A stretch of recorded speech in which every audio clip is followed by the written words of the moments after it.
whatever we are is as a result of what we have inherited from our parents. It's been 26 years for Professor Ngozi Osarere as a university lecturer.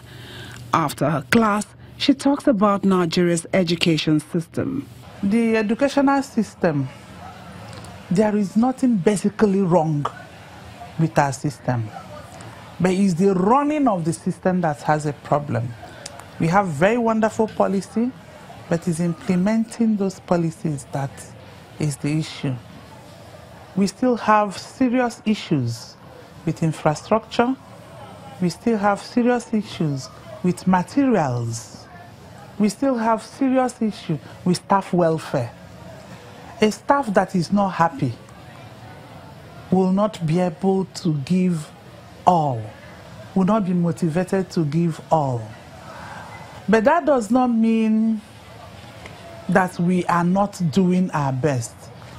Because the students that we graduate from here, when they go outside the country, they excel, they do so well. They do so well because we have inculcated in them the right attitude. She touches on university requirements for prospective students who want to read education and what sort of teacher they should turn out to be. It's 5 credits, including English and maths. If the person is science-oriented, the person will be in education science. If the person is arts-oriented, the person will be in the humanities. According to our sage in education, Professor Payo Banga,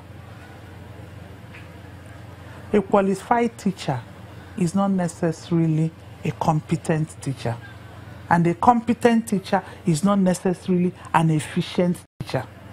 And the efficient teacher is not necessarily an effective teacher.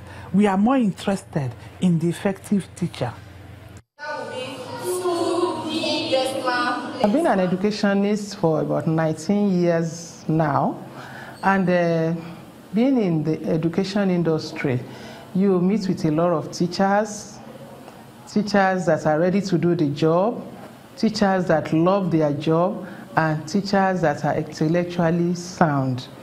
Along the line, you meet with so many types of teachers who are indolent, who are not ready to work, who will never go and do their homework, because when you want to give something to the children, especially now in this jet age, you have to be sound yourself, know your onions.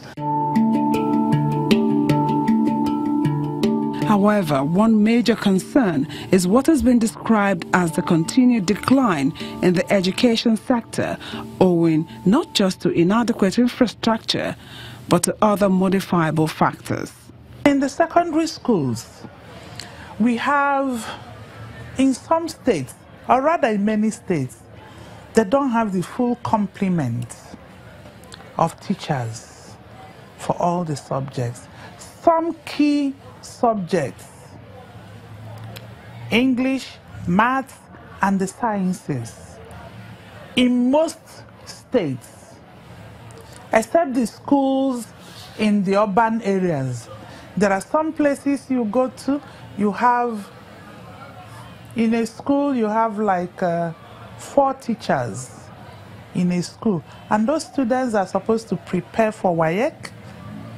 And you know WAEC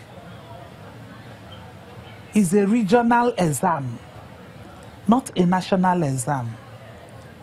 So how are you expecting a child that did not have a physics teacher, for instance,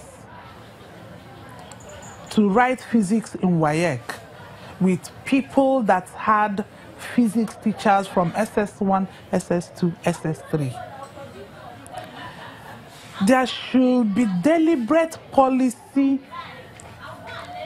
of recruitment and retention of teachers.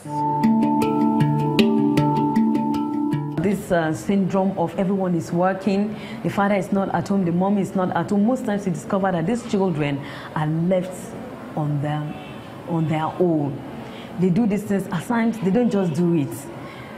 You think you've employed someone to actually, you know, take these children through their probably homework or things like that, but at the end of it all, you discover that a child goes home with the homework and comes back. Why? The simple truth is that there's nobody there to put this child through.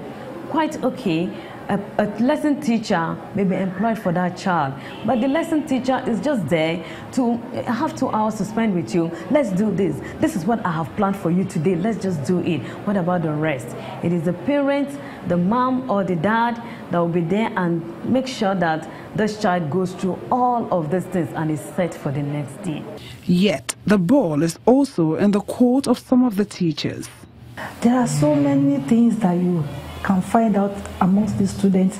If you are the meticulous type and you are the patient type, if you are not patient, you can identify such attributes. There are some of them that are introverts, there are some of them that are extroverts, there are some of them that are hyperactive, there are some of them that are gentle to a fault, there are some of them that are just talkative. But as a teacher, you have that responsibility to identify all these areas and help them to channel it towards the good parts. If we have to say the truth,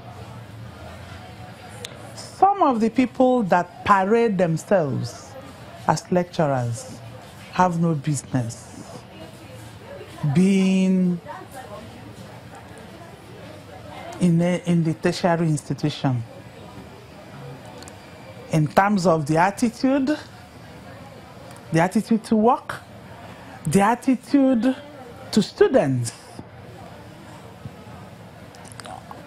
And that is why some universities, because I'm in a university and I understand that better, some universities now have quality assurance units to make sure that lecturers teach what they ought to teach and teach when they ought to teach. Because there are some lecturers in some places that in a whole semester they go to class twice.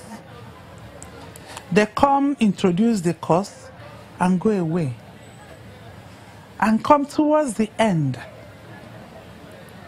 Do you have any questions for me? Any question? And that is the end of the story. That is not teaching. That is cheating.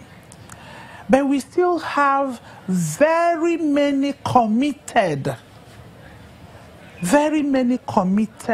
lecturers making sacrifices, bending backwards over to ensure that students get the best.